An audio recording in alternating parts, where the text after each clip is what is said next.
kuliah keterampilan sekolah dasar. Bagian pertama, pentingnya keterampilan mengajar kearifan lokal.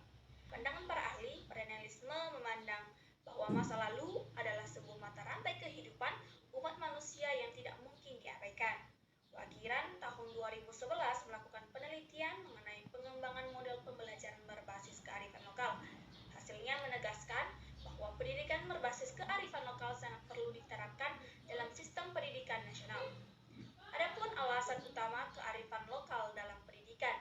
Yang pertama, melestarikan dan membentuk kepribadian lokal dan bangsa. Dua, menggali potensi dasar daerah agar siswa mampu berkreasi. Ketiga, mengembangkan dan melestarikan budaya lokal. Keempat, membekali generasi muda dengan kepribadian kuat. Kelima, menerapkan sopan santun dan nilai-nilai luhur. Keenam, mengenalkan budaya agar tidak diklaim negara lain. Dan yang ketujuh, mengembangkan pengetahuan dan keterampilan dan juga kepribadian. Yang kedua adalah landasan pendidikan berbasis kearifan lokal. Landasan yuridis kebijakan nasional tentang pendidikan berbasis kearifan lokal. Bagian yang pertama yaitu dalam Undang-Undang Nomor 20 Tahun 2003 Bab 54 Pasal 50 Ayat 5. Pemerintah kabupaten atau kota mengelola pendidikan dasar dan menengah serta satuan pendidikan yang berbasis pendidikan lokal. Bagian yang kedua, Peraturan Pemerintah Nomor 17 Tahun 2010 Pasal 34 tentang keunggulan lokal. Pendidikan berbasis keunggulan lokal diselenggarakan setelah memenuhi SNP dan diperkaya dengan keunggulan kompetitif dan kooperatif daerah. Yang ketiga yaitu Peraturan Pemerintah Nomor 17 Tahun 2010 Pasal 35 Ayat 2 Fasilitasi Program. Pemerintah kabupaten atau kota melaksanakan dan memfasilitasi perintisan program dan satuan pendidikan bertaraf internasional dan berbasis keunggulan lokal. Yang keempat, Renstra Kemendiknas 2010 sampai 2014 tentang ekosistem dan nilai sosial. Pendidikan harus menumbuhkan pemahaman tentang keberkelanjutan ekosistem dan nilai-nilai tanggung jawab sosial dan natural pada peserta didik. Yang ketiga adalah tujuan pendidikan berbasis kearifan lokal. Menurut Jamal Mamur Asmani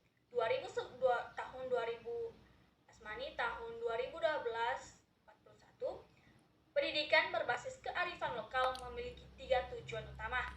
Yang pertama, mengenal keunggulan lokal, agar siswa mengetahui keunggulan lokal daerah, tempat tinggal, dan memahami berbagai aspek yang berhubungan dengan kearifan lokal tersebut.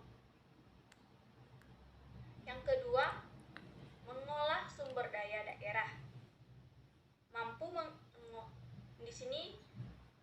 Mampu mengolah sumber daya terlibat dalam pelayanan atau jasa yang berkaitan dengan keunggulan, memperoleh penghasilan sekaligus melestarikan budaya, tradisi, dan sumber daya unggulan daerah, serta mampu bersaing secara nasional dan global.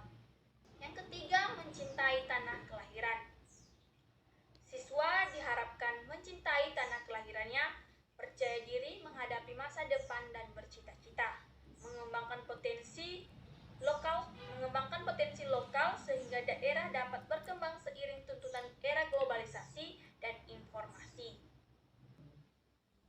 Yang keempat, langkah implementasi kearifan lokal di sekolah. Pendidikan berbasis kearifan lokal tidak muncul begitu saja, melainkan terdapat proses langkah-langkah sistematis. Yang pertama, langkah pertama yaitu inventarisasi. Inventarisasi aspek potensi keunggulan lokal di lingkungan sekolah dan daerah. Langkah kedua, analisis internal. Ini menganalisis kondisi internal sekolah untuk kesiapan implementasi. Langkah ketiga adalah analisis eksternal. Melakukan analisis lingkungan eksternal eksternal sekolah dan masyarakat sekitar. Langkah keempat, penentuan jenis. Menentukan jenis keunggulan lokal yang akan dijadikan basis pembelajaran. Penentuan strategi penyelenggaraan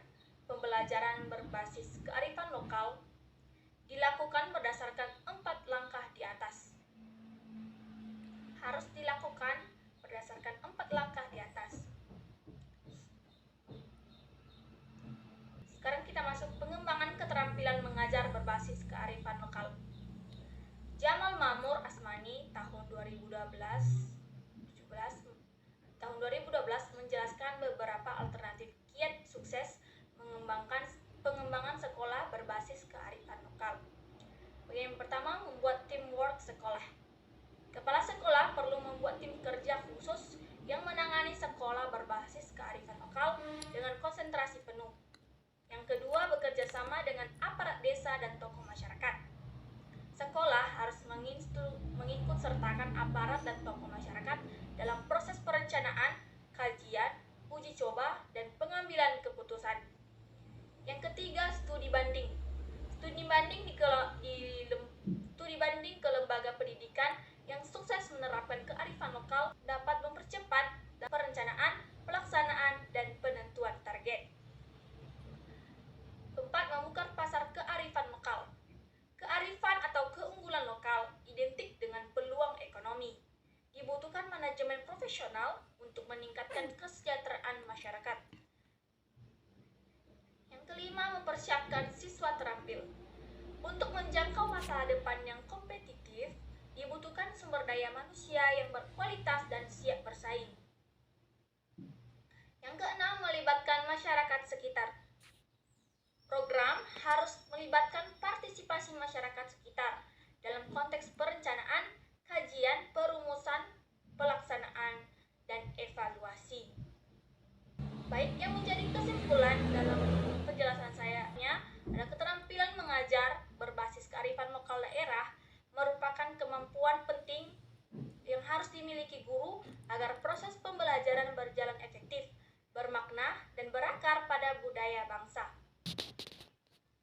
Dengan menguasai keterampilan ini, guru dapat meningkatkan partisipasi siswa, memudahkan memahami materi, menciptakan suasana belajar yang kondusif, serta membantu siswa berkembang sesuai kemampuan dan kebutuhan lokal daerahnya.